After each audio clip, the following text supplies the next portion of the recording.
पण बंद आहे. आणि मग असे अनेक तालुके आहेत, आपल्याकडे संख्या कमी आहे परंतु आपल्या पश्चिम महाराष्ट्रात पण काही तालुके असे आहेत. आणि मग मी अत्यंत जबाबदारीने बोलतोय, आता ती पण माणसंच आहेत ना, चुकीला आपण माफी करतोच. आता त्यांनी आकडे त्यांच्याकडे टाकायची पहिल्यापासूनची सवय आहे.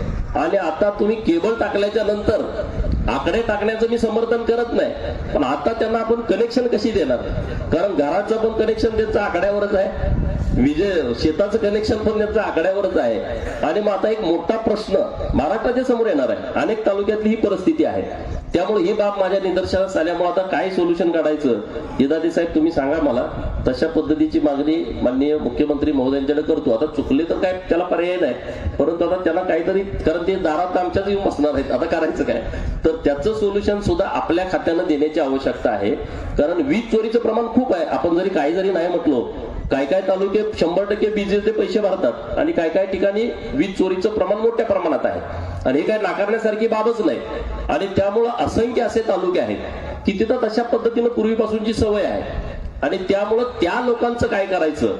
आता तुमच्या तारा होत्या तोपर्यंत ठीक होतं, हा प्रश्न नव्हता. पण आता तुमचं केबलिंग सुरू झाल्याच्या नंतरचा हा प्रश्न समोर यायला लागलाय.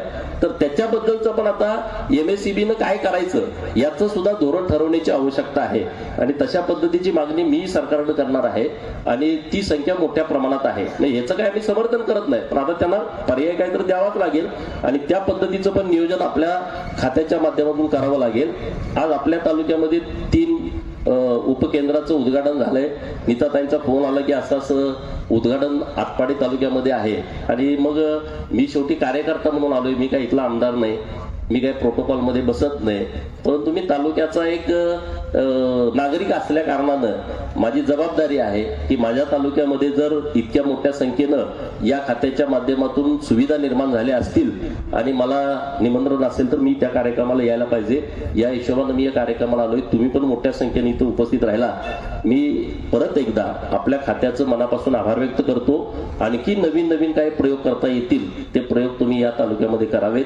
आणि तशा पद्धतीचे प्रयोग करण्याच्या दृष्टिकोनातून आम्ही सगळेजण तुमच्या पाठीमागे ताकदीने उभं राहू, एवढंच या निमित्तानं बोलतो. सर्व अधिकारी, नीताताई, बनगर मॅडम आणि तुम्ही सर्वजण या कार्यक्रमाला आला.